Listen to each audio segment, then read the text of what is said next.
시간 굿모닝 행정학 진행하는 여러분의 영디 최영희입니다. 자, 우리 오늘 2025년 국가직 9급 13번부터 16번까지 문제 풀어볼 건데, 네, 드디어 나왔습니다. 블라우와 스콧. 굉장히 많은 분들이 힘들어하셨던 그 문제가 바로 여기에 있습니다. 근데 사실 블라우와 스콧은 더러운 손의 딜레마만큼 여러분들이 어려워하셨던 내용은 아니어야 돼요. 왜냐하면 기출에 나온 적이 있었기 때문에 우리가 대충대충 봤기 때문에 머릿속에 남아있지만 생각이 안 나는 문제가 아니었을까라는 생각이 듭니다. 제가 수업 시간에 항상 뭐라고 얘기했냐면 블라우와 스콧은 조직의 수혜자가 누구냐. 얘네들은요, 뭐 호기봉공 보통 이렇게 외우시는데 그렇게 해서 문제를 풀 수가 없습니다. 조건을 정확하게 보셔야 합니다. 조직의 수혜자가 누구냐. 그래서 호혜적 조직이라고 이야기한다면 구성원들 모두가 다 같이 혜택을 나누어가는 조직, 정당 같은 조직이고요.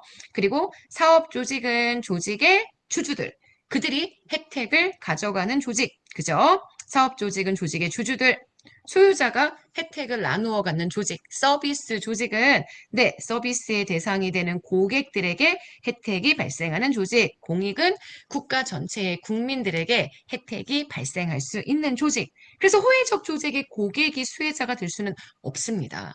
호혜적은 정말 서로가 다 같이 이득을 받는 거기 때문에 딱 그 조직의 구성원들, 정당 얘기하면 되고요.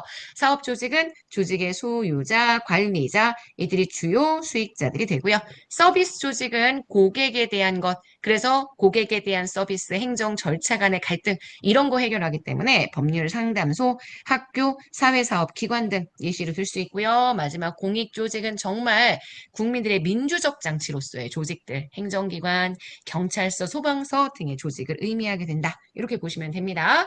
자, 이런 거 외우실 때 마지막에 내가 진짜 앞글자만 따서 외워야지. 이런 거 하지 맙시다. 차라리 블라우와 스콧이라든지 우리 파슨스라든지 에치오니 이런 조직 유형의 기타 학자들이 있습니다. 그들은 어떤 식으로 조직의 유형을 구분했는지 그 구분되는 기준 요거 중심으로 봐주시고 행정학의 모든 주제가 마찬가지예요. 뭔가를 구분했다. 그러면 구분한 내용만 보지 마시고 구분을 하기 위한 기준치가 무엇이었는지 이걸 보시는 게 진짜 중요하다는 거 절대 잊지 않으셔야 합니다.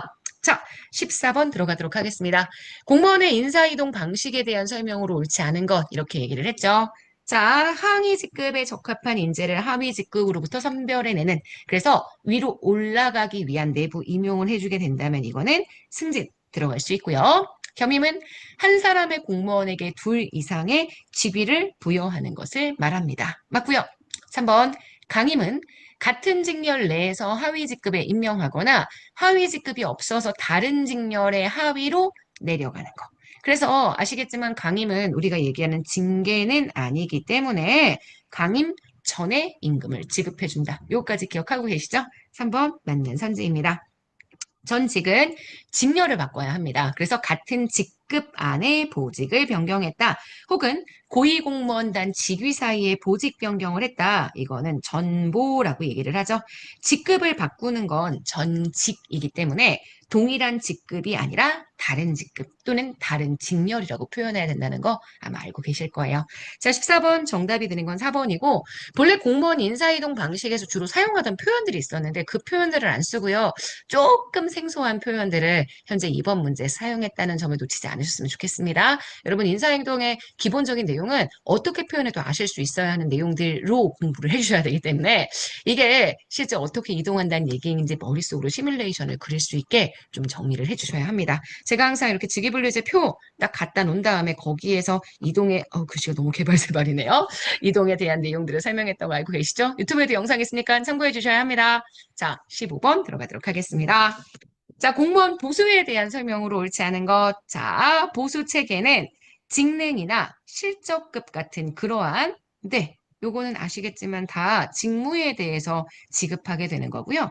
연공급이나 우리가 이야기하는 계급제의 보수, 계급제의 보수가 연공이죠.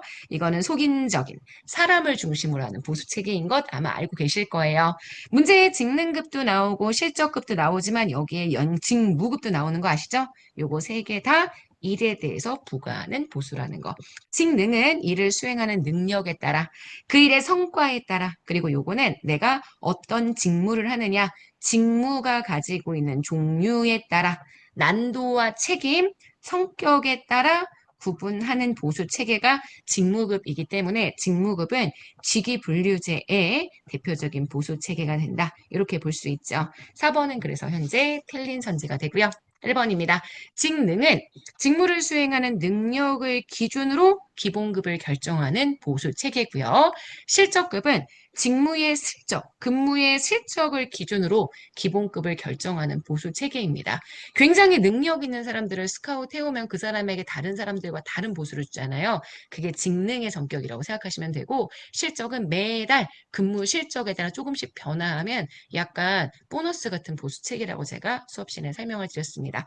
어쨌든 중요한 건 이 두 가지 모두 다 직무를 수행하는 능력에 따라서 보수를 주게 된다. 이렇게 보실 수 있고요. 연공급은 사람을 중심으로 하는 속인적 보수 체계입니다. 맞습니다. 그래서 문제의 정답이 되는 틀린 선지요. 네, 4번이 됩니다. 자, 16번 볼까요? 근무 성적 평정 시에 나타날 수 있는 오류. 네, 굉장히 다양한 오류가 나타날 수 있지만 여기 나와 있는 내용은 알고 있죠? 후강 효과, 할로 이펙트, 연쇄 효과. 어떤 요소에 대한 평정이 다른 요소 평정에 연쇄적으로 영향을 미치는 현상이고요. 맞습니다. 근접 효과, 최초의 근무 성적에 대한 평정자의 인식이 전체 기간 평정에 영향을 미치는 현상. 네, 근접 효과는 최초가 아니라 최근, 막바지. 그래서 최근에 근무 실적이 영향을 미치는 거고요.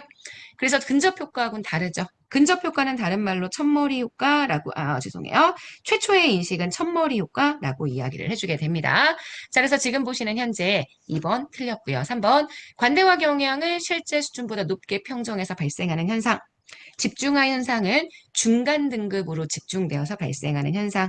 아시겠지만 간대화 경향, 집중화 경향, 엄격한 경향 모두 다 우리가 알고 있는 정규분포를 이탈해서 발생하게 되는 현상이다. 요건 알고 있죠? 그래서 문제의 정답이 되는 것 현재 2번입니다. 자, 여기까지 보시게 되면 우리 오늘 굿모닝 행정학 다 정리를 했습니다. 자, 여러분.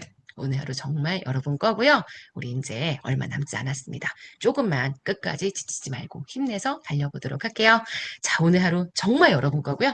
내일 아침에 만나도록 합시다. 여러분, 안녕.